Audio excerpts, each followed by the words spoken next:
Kant Kondapalli for joining us. As that meeting takes place over 3 days, we will of course bring you all of the updates, but we stay in the Indo-Pacific region, and Taiwan's Ministry of National Defence has detected 8 Chinese PLA aircraft, 7 PLA Navy vessels and 1 official Chinese ship near its territory. 6 aircraft crossed the median line into Taiwan's air defence identification zone. Taiwan tracked their movements across the northern, southwestern and eastern zones and responded promptly. This marks the 2nd consecutive day of Chinese military activity near Taiwan.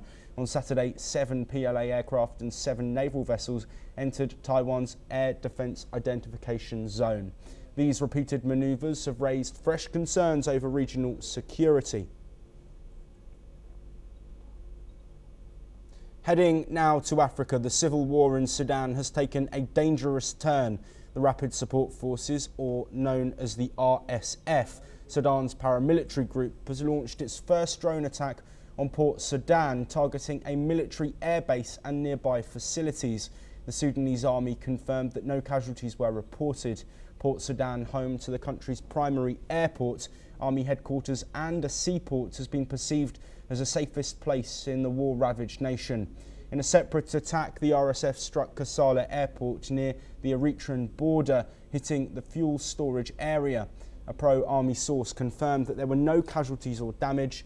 The RSF has recently intensified its aerial attacks on army-controlled regions following territorial losses in the country's capital of Khartoum. This escalation marks a significant shift in the war, which has divided the country and caused widespread displacement. The war in Sudan erupted in April 2023 amid a power struggle between the army and RSF head of a planned transition to civilian rule. The situation remains tense as both sides continue to target strategic infrastructure. Staying in the region, Doctors Without Borders has said that its hospital in Old Fangak, South Sudan, was bombed, destroying the pharmacy and all medical supplies. The group reported that people were killed and injured in the attack. The bombing comes amid renewed conflict in the country following the breakdown of a power-sharing deal between President Salva Kiir and Vice President Riek Machar. MSF says the hospital was the only one serving the area and has called for an immediate end to the bombing of medical facilities.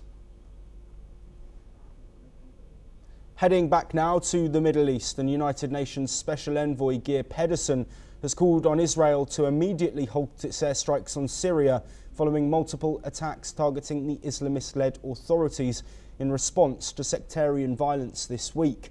Further Israeli raids were reported overnight, with Israel stating that its forces were prepared to protect the Druze minority after clashes killed 119 people, mostly Druze fighters, according to a UK-based war monitor. Meanwhile, the Syrian Observatory for Human Rights reported that more than 20 strikes targeted military sites across Syria on Friday, describing it as the heaviest Israeli assault on Syria this year. Since the ousting of long-term ruler Bashar al-Assad in December, Syria's new authorities have promised inclusive governance, though they reportedly face pressure from radical Islamists within their own ranks. Moving on now, a tragic